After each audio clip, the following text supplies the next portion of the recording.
আপনি বিশ্রাম নিয়ে আবার আসুন কাজে। আপনার কাজ খুব ভালো হচ্ছে, আমরা ভীষণ স্যাটিসফাইড আপনার কাজে।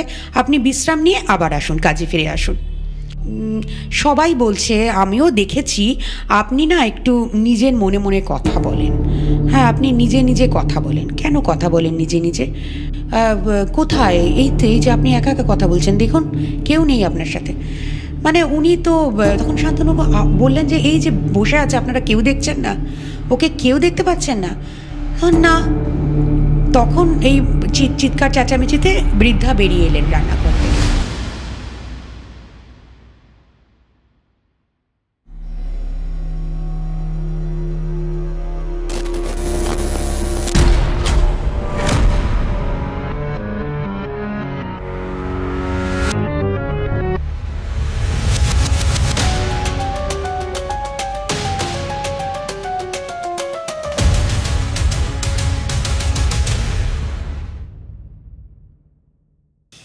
আজকে আজকে একটুখানি যখন পুরো সেট আপ রেডি হচ্ছিল আর কি, আর আমরা আজকের এপিসোডের প্রিপারেশন নিচ্ছিলাম, তখন একটা হালকা ব্রিফ শুনলাম আজকের যে ঘটনা বা এক্সপিরিয়েন্স যেটা শেয়ার হবে। মাথাটা না কেমন যেন একটা মানে ইট ওয়েন্ট বঙ্কাস টাইপ, মানে একটুখানি গোলমেলে হয়ে গেল, ঘেটে গেল। আর তার কারণটাই হলো, আমি জানি না আপনাদের কাছে সেরকম ধরনের কোনো অভিজ্ঞতা আছে কি না, আর সেটা হলো আয়না। আয়না আমাদের সকলের বাড়িতেই আছে, এবং আমি জানি না একদিনে মানুষ কতবার আয়নায় নিজেকে দেখে বা আয়না দেখে, কিন্তু আয়না ইজ সেট টু বি, এটাও মানে শোনা কথাই বা যা শোনা যায়, যে ওটা নাকি একটা পোর্টাল বা একটা ডোরওয়ে টু অ্যানাদার ওয়ার্ল্ড, মানে একটা অন্য ডাইমেনশনের একটা গেটওয়ে, একটা গেট। এটা বেশ কিছু ন্যারেশনস বা বেশ কিছু ডকুমেন্টেশনস সেখানে এরকম ধরনের জিনিস দেখেছি। তবে এটা কতটা সত্যি আমি জানি না, বা মিথ্যে বা না মানারও কোনো রকম জায়গা এখনো পর্যন্ত আমি খুঁজে পাইনি। কারণ যে আয়নাতে তোমার আয়নাই এমন একটা জিনিস যে যখন তুমি হাসছো তখন তোমাকে মানে হাসিটাই দেখায়, তুমি যখন কাঁদছো আয়না তুমি যা তোমাকে সেরম করেই দেখায়। কিন্তু কোনো সিনেমা বা কোনো জায়গায় দেখেছি যে আয়নাটা এমন যে আমি আয়নার সামনে হয়তো হাত পা নাড়ছি, কিন্তু আমার যে প্রতিবিম্বটা সেটা চুপচাপ দাঁড়িয়ে আছে। এক্স্যাক্টলি। এবং আপনারা ভেবে দেখুন যে আমরা আয়নার সামনে দাঁড়াচ্ছি এবং আমাদের এক্স্যাক্ট রিফ্লেকশন, যেটা হচ্ছে একটা টার্ন সাইড, মানে আমার লেফট সাইড তখন রাইট এবং রাইট সাইড লেফট হয়ে যায়, এটা ছাড়া আর অন্য কোনো চেঞ্জেস আমরা দেখতে পাই না। এবং যেটা করছি, যা এক্সপ্রেশন হচ্ছে, যা মুভমেন্ট হচ্ছে, আমাদের হাত নাড়াচ্ছি, মুখ নাড়াচ্ছি, যেটাই করছি সেটা এক্স্যাক্ট একটা রিফ্লেকশন। কিন্তু প্রচুর এরকম ডকুমেন্টেশন বা ভিডিওস বা এরকম ধরনের অনেক কিছুই দেখেছি। ইনফ্যাক্ট আজকেও আমরা এটা নিয়েই একটা ঘটনা শেয়ার করবেন আজকে আমাদের যে গেস্ট আছেন। কিন্তু সেখানে দেখা যায় যে হয়তো অরিজিনাল যে লোকটা দাঁড়িয়ে আছে বা যে মানুষটা দাঁড়িয়ে আছে, সে আয়নাটার সামনে দাঁড়িয়ে চলে গেল, বাট দ্য ইমেজ ইজ থেকে গেল, মানে দ্য ইমেজ ইজ কনস্ট্যান্ট। ওটা মুভ করছে না, বা ওর এক্সপ্রেশনের সঙ্গে অরিজিনাল যে লোকটা যে দাঁড়িয়ে আছে সামনে তার সঙ্গে মিলছে না। জিনিসটা না ন্যাচারাল ওয়ার্ল্ডে আমরা সেটা একদম নর্মাল, ঠিক আছে, এটা রিফ্লেকশন হচ্ছে ইয়ে। কিন্তু যখনই এই সুপার ন্যাচারাল বা আনন্যাচারাল ধরনের জিনিস আমরা ডিসকাশন করি বা ইয়ে করি, তখন এই ধরনের জিনিসগুলো না ভীষণ মানে কোথায় যেন একটা মাথার মধ্যে নাড়া দিয়ে যায়। মানে এইসব কারণে কি মানে বলে যে ওই তোমার বিছানার সামনাসামনি আয়না থাকলে সেটাকে ঢেকে রাখতে হয় বা কিছু, সেটাও শোনা যায় এবং অনেকেই ইমপ্লিমেন্টও করে ব্যাপারটা। কিন্তু একবার ভেবে দেখুন, যদি আপনি আয়নার সামনে দাঁড়ালেন আর সেদিনকার আপনার ন্যাচারাল ইমেজ সেটা আয়নায় না এসে আপনার সঙ্গে আপনার যা এক্সপ্রেশন, আপনার যা হাব ভাব ভঙ্গিমা সবটাই ডিফার করে যাচ্ছে আপনারই রিফ্লেকশনে, জিনিসটা কি কেমন অদ্ভুত হবে না? মানে it is going to be so weird, ভয়ঙ্কর একটা ব্যাপার। ওয়েল, দ্যাট বিন সেড, আজকে আমাদের এই এপিসোডটা ইন্টারেস্টিং হবে এই কারণেই, কারণ আজকের ঘটনাটাই হচ্ছে এই আয়না নিয়ে। এবং ঘটনাতে মুভ করার আগে বা আমাদের আজকে যে ইনি গেস্ট আছেন তার সঙ্গে পরিচয় করার আগে একটা কথা না বললেই নয়, যেটা প্রত্যেক দিন বলি বা প্রত্যেকটা এপিসোডে আমি বলি, সেটা হচ্ছে প্লিজ সাবস্ক্রাইব করতে ভুলবেন না। এপিসোডটা যদি ভালো লাগে একটা লাইক, আর আপনাদের এপিসোড সম্পর্কে বা এই সিরিজ সম্পর্কে যদি কোনো কিছু বলার থাকে তাহলে একটা কমেন্ট করে আমাদেরকে জানাবেন। Will be more than glad to accept all the feedbacks. আপনারা যা বলবেন, যেটাই কমেন্ট করবেন, সেটাকে আমরা তৎক্ষণাৎ একটা রেসপন্ড দেওয়ার কিন্তু ডেফিনেটলি চেষ্টা করব এবং করেও থাকি আমরা সেটা। সো আজকে আমাদের যিনি গেস্ট তার সঙ্গে পরিচয়টা সেরে নিই। একদম, আমি আজকে খুব আগ্রহী। কেন পরিচয়টার জন্য? কেন? তার কারণ হচ্ছে আমার ছোটবেলার বন্ধু, সেজন্য একটু মানে এক্সাইটমেন্টটা বেশি আর কি। গ্রেট। তাহলে আজকে বরঞ্চ এই ইন্ট্রোডাকশনের যে ভারটা সেটা তুমি আমি আজকে তোমাকে দিলাম। না না, আজকে তোমাকে দিলাম। So please go head. আচ্ছা, তুই করেই বলছি, একটু দর্শকদের উদ্দেশ্যে তোর নামটা একটু জানিয়ে দে। হ্যাঁ, আমি সুভদ্রা সেনগুপ্ত দাশগুপ্ত, আমি শিলিগুড়ি মহিলা মহাবিদ্যালয়ে পড়াই। আর আগাগোড়াই প্রথম থেকেই শিলিগুড়িতে, এখনো শিলিগুড়িতেই আছিস? একদম। আর তোমাদের পরিচয়টা কি মানে স্কুল লেভেল থেকে? হ্যাঁ একদম, আমরা স্কুলে একই ক্লাস, একই সেকশন। হ্যাঁ, সহপাঠী আমরা, সহপাঠী। পরবর্তীকালে স্ট্রিমটা আলাদা হয়ে যায়, মানে একেবারেই childhood memories and childhood friendship যাকে বলে। আর আপনি কোন সাবজেক্ট পড়ান? আমি পলিটিক্যাল সায়েন্স। Political science. আর কতদিন ধরে আছেন আপনি ওমেন্স কলেজের সঙ্গে? আমার হয়ে গেছে 10 বছর তো হয়েই গেছে। It's a long period. একদমই, একটা ডেকেড কাটিয়ে ফেলেছি। গ্রেট। আর এমনি হবি হিসেবে কি করো? গান। আমার গান গাইতে ভালো লাগে, গান শুনতে ভালো লাগে, সবচেয়ে বেশি শুনতেই ভালো লাগে, আর গুনগুন করে কখনো কখনো গেয়ে উঠি। আর মানে গান কি প্রফেশনালি করেন? মানে না, অন স্টেজ হয় না, তবে হ্যাঁ খুচখাচ ক্যামেরার সামনে গেয়ে থাকি। আচ্ছা, আর কি ধরনের, মানে কোন জনরা? আমি ক্লাসিক্যাল বেস গানই পছন্দ করি, এর সাথে বিভিন্ন গান, আধুনিক, অতুল প্রসাদ। বললো না পুরোটা, ওর গান নিয়মিত টিভিতে শোনা যায় সকালবেলা। নিয়মিত না, মাঝে সাঝে, প্রায়শই শোনা যায়, ওই আর কি। তাহলে পরে আমাদের আর একটা সিরিজ, সেটা খুব তাড়াতাড়ি শুরু হচ্ছে এবং সেই সিরিজটা হচ্ছে পুরোপুরি ক্রিয়েটিভ ওয়ার্ল্ড, বা বলা যেতে পারে যে নানান ধরনের প্রফেশনের সঙ্গে যারা যুক্ত আছেন, specially the people with artistic talent, তাদেরকে নিয়েই, মেনলি তাদেরকে নিয়েই। এবং সেখানে আপনি এলে আমরাও আপনার ওই ট্যালেন্টটাকে এনজয় করতে পারবো, আশা করি। চেষ্টা করবো অবশ্যই। গ্রেট।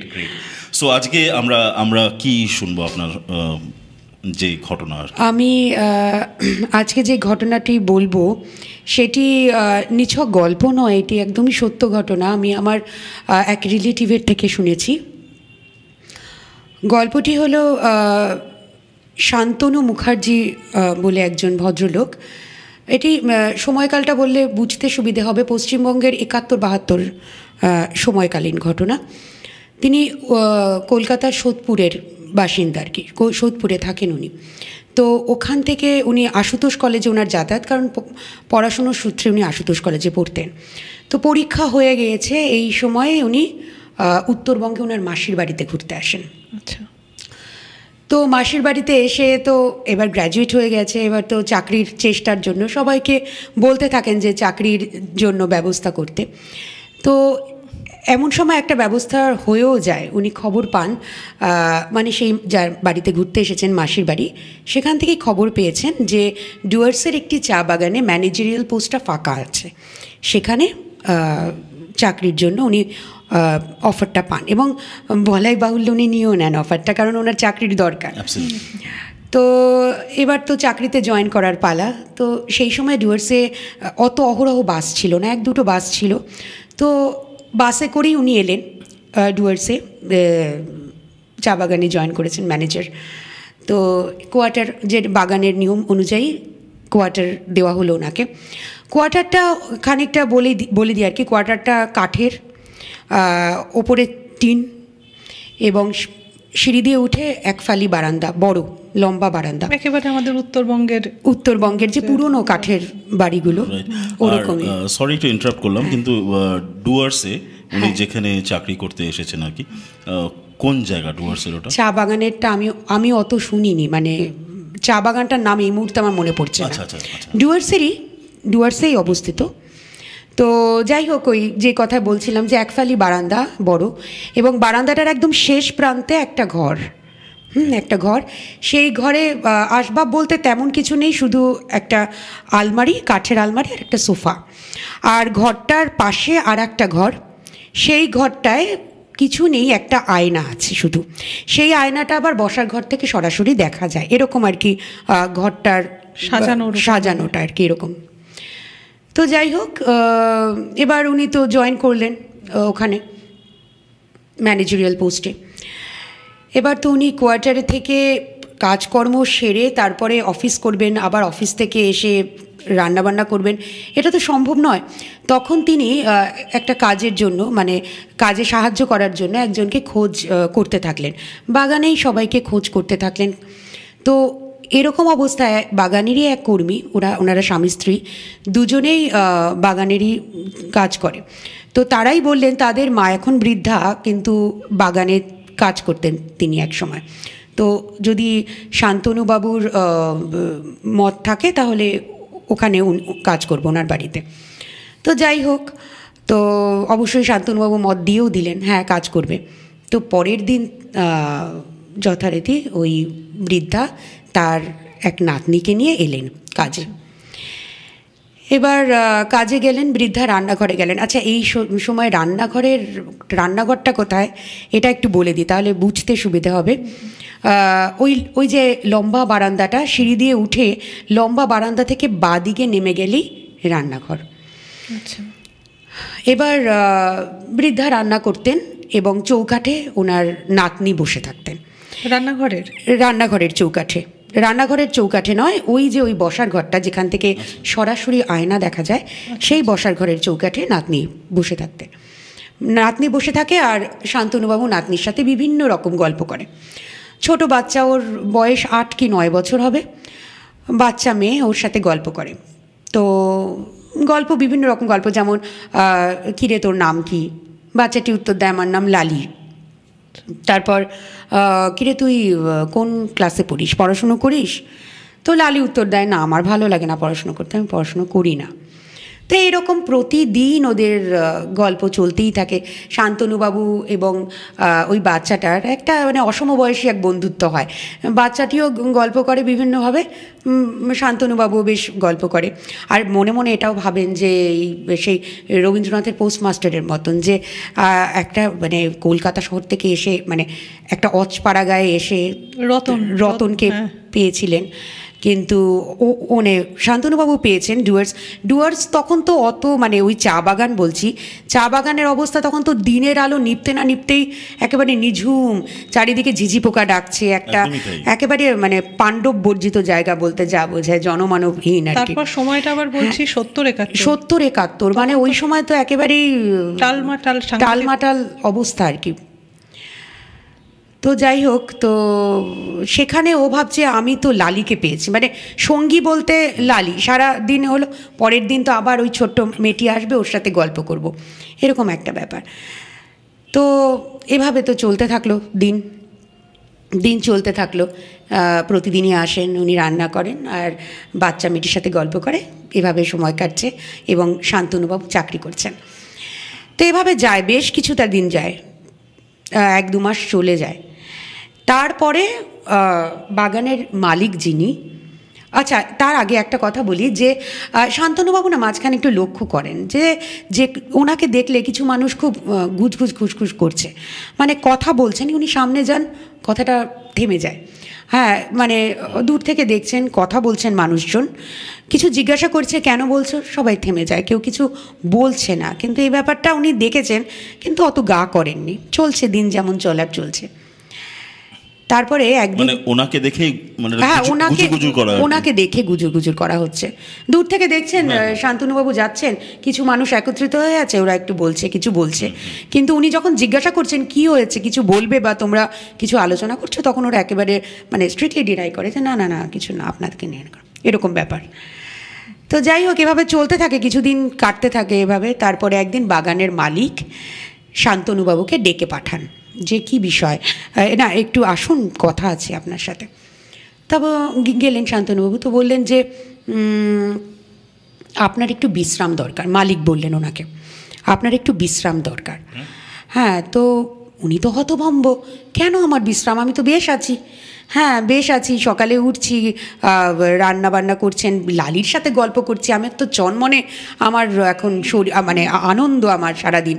হ্যাঁ খুব ভালো আছি, কিন্তু আমাকে কেন বলছে যে এরকম আমি আমার বিশ্রাম দরকার, আমি তো সুস্থ আছি। তখন মালিককে এই কথাটা বললেন শান্তনুবাবু যে আমি তো সুস্থ, কেন আমাকে বলা হচ্ছে এরকম। তো মালিক প্রথমে উনিও যথারীতি বলতে চাইলেন না যে না না না আপনার দরকার বিশ্রাম, আপনি বিশ্রাম নিয়ে আবার আসুন কাজে, আপনার কাজ খুব ভালো হচ্ছে, আমরা ভীষণ স্যাটিসফাইড আপনার কাজে, আপনি বিশ্রাম নিয়ে আবার আসুন, কাজে ফিরে আসুন। কিন্তু উনি তো শান্তনুবাবু তো বুঝতে পারছে না কেন আমাকে বিশ্রাম নিতে, আমাকে জানতে হবে কথাটা, কেন আমাকে বিশ্রাম নিতে বলা হচ্ছে। তো সেই সময়ে উনি একটু চেপে ধরলেন মালিককে যে না আপনি বলুন কি ব্যাপার, আমার কি কোনো ভুল হচ্ছে কাজে, কি বিষয়।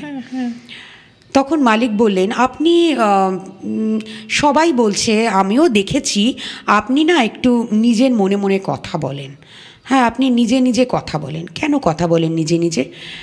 তখন শান্তনুবাবু বললেন আমি নিজে কথা বলি কোথায়, না নিজে নিজে একা একা তো কথা বলি না। বলছি না আপনার বাড়ির পাশ দিয়ে যারা মানে যাতায়াত করে তারা সবাই দেখেছে আপনি একা একা কথা বলেন। আচ্ছা আমার বাড়ির পাশ দিয়েও আমি তো লালির সাথে কথা বলি, আমি একা একা কেন কথা বলবো, একটা 7-8 বছরে 8-9 বছরে একটা বাচ্চা মেয়ে, ওর সাথে আমি কথা বলি।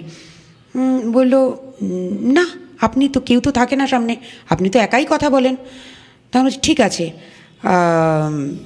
তখন শান্তনুবাবু তো এবার মানে দৃঢ় হলেন যে একই, আমি তো সুস্থ মানুষ, আমি কথা বলছি প্রতিদিন, একটা বাচ্চা মেয়েও আমার সাথে রাজ্যের গল্প করছে। হ্যাঁ তো কি করে ওকে কেউ দেখতে পাচ্ছে না, সবাই আমাকে এরকম বলছে। ঠিক আছে আপনারা আসবেন আমার ওখানে বাড়িতে, দেখেই নেবেন কি করি। তো ঠিক আছে, পরের দিন আবার সেই বৃদ্ধা এলেন, যথারীতি তার সাথে তার নাতনি সেও এলো। নাতনি চৌকাঠে বসলো,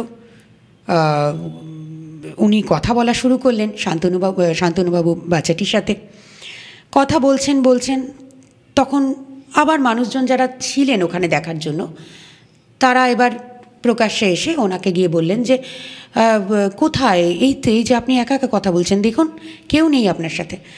মানে উনি তো তখন শান্তনুবাবু বললেন যে এই যে বসে আছে আপনারা কেউ দেখছেন না, ওকে কেউ দেখতে পাচ্ছেন না।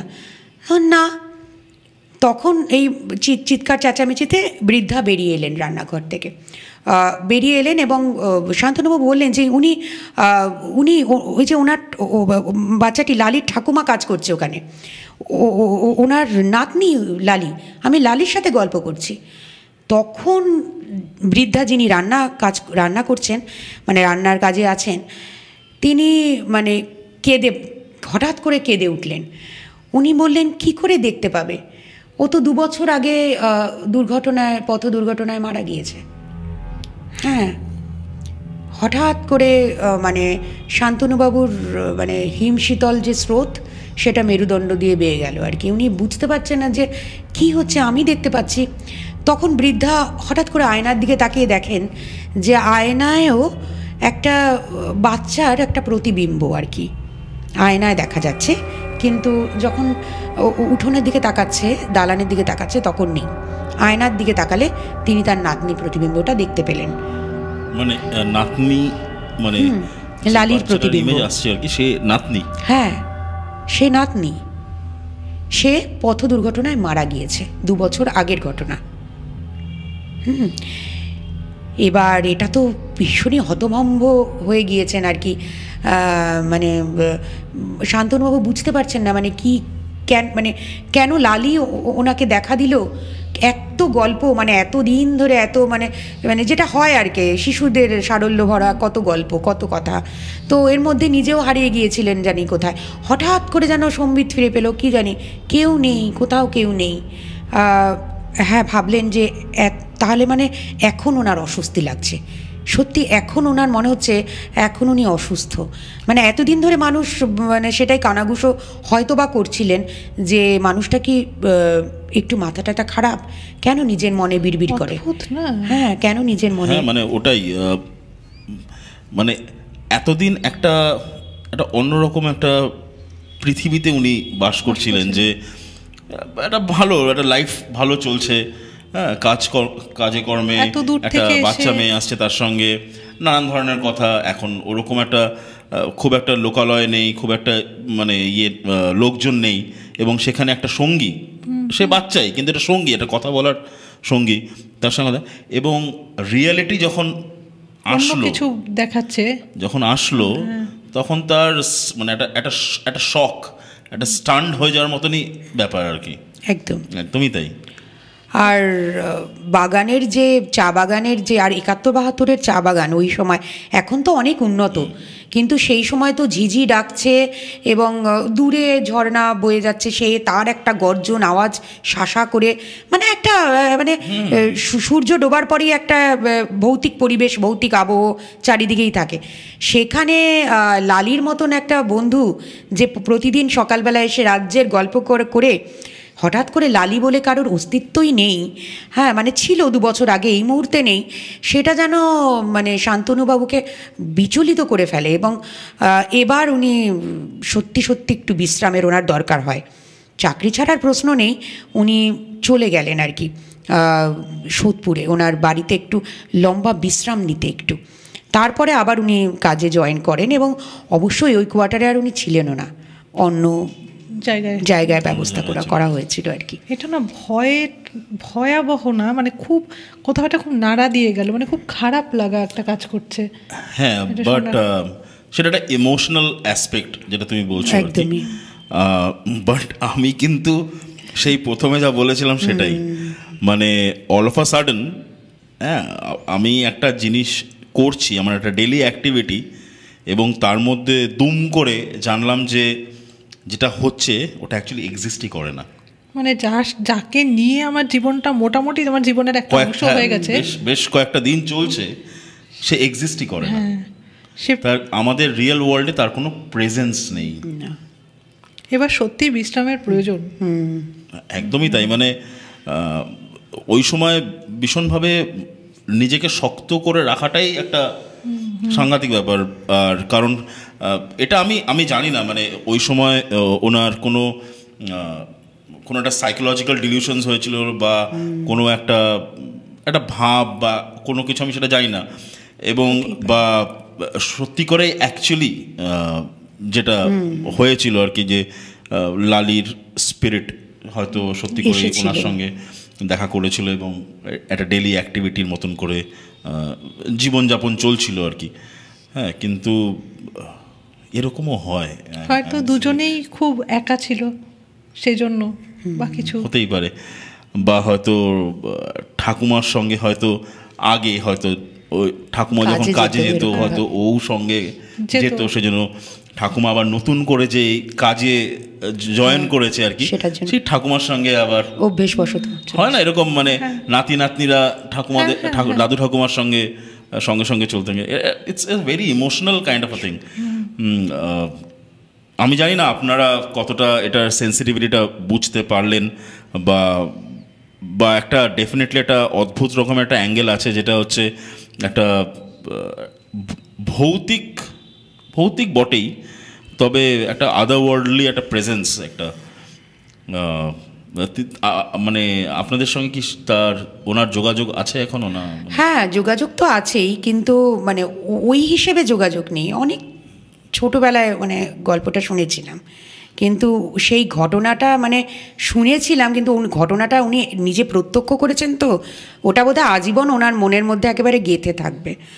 আর এটাই আর কি। আর আয়না তো মানে এই যে আর একটা ওয়ার্ল্ডের সাথে যে কানেকশনটা, এটা আমার মনে হয় এইটা সত্যি এই বিষয় দিয়ে বোঝা যায় যে লালির যে একটা আলাদা ওয়ার্ল্ড, ওটার সাথে আমাদের যে ওয়ার্ল্ড, সেটা কানেক্টেড হলো ওই আয়নাটা দিয়ে।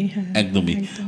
ইনফ্যাক্ট আপনার এই ঘটনাটা শুনতে শুনতে হঠাৎ একটা জিনিস মনে আসলো, আমি জানি না আমাদের দর্শকরা অনেকে জানে কি না, এটাও অ্যাগেন শোনা কথা, এটা I have never practised it or something, আমি কোনো দিন এনকাউন্টার করিনি এটার।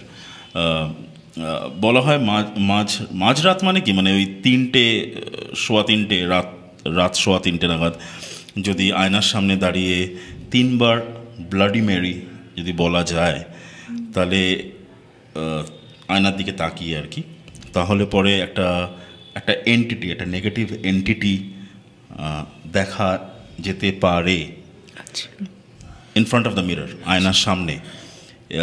এটা কতটা সত্যি আমি জানি না, করে দেখো না একবার।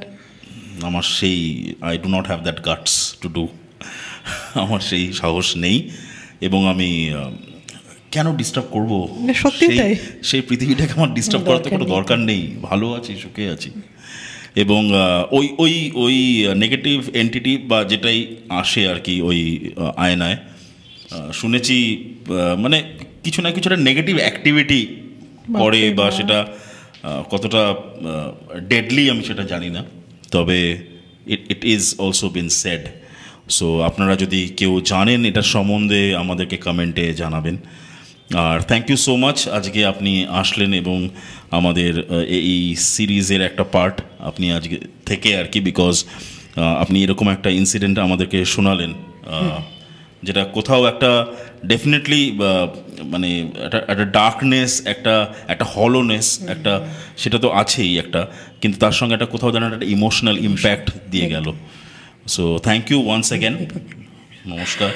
সো আপনারা যারা আমাদের এই সিরিজ ফলো করছেন, প্লিজ সঙ্গেই থাকুন, আর সাবস্ক্রিপশনটা করতে কিন্তু ভুলবেন না। একটা আইকন আছে, ছোট আইকন, বেলের মতন দেখতে, ওটাতে টিপলে পরে নোটিফিকেশন কিন্তু আসে, মানে পরবর্তী এপিসোড যখন আসবে দেখবেন খুব ইজিলি আপনারা নোটিফাইড হয়ে যাবেন। সো ট্রাই করে দেখতে পারেন, ইট ওয়ার্কস। আর কমেন্টে জানাবেন আমাদের এই এপিসোডটা কেমন লাগলো, আর আমাদের সঙ্গে আর একবার বলছি, আমাদের সঙ্গে জুড়ে থাকুন এই সিরিজ যার নাম হলো এক্সফিয়ার দ্য আনক্যানি পডকাস্ট। ততক্ষণ ভালো থাকবেন, সুস্থ থাকবেন, এসব আদার ওয়ার্ল্ডলি প্রেজেন্সের সঙ্গে বেশি ডিল না করাই ভালো, আর যা ঘটনা আমাদের সঙ্গে আসবে আমরা আপনাদের সামনে তুলে ধরবো সেটাই। So till then, signing off, আমি অরিন্দম, অরুণিমা, টাটা, ভালো থাকবেন।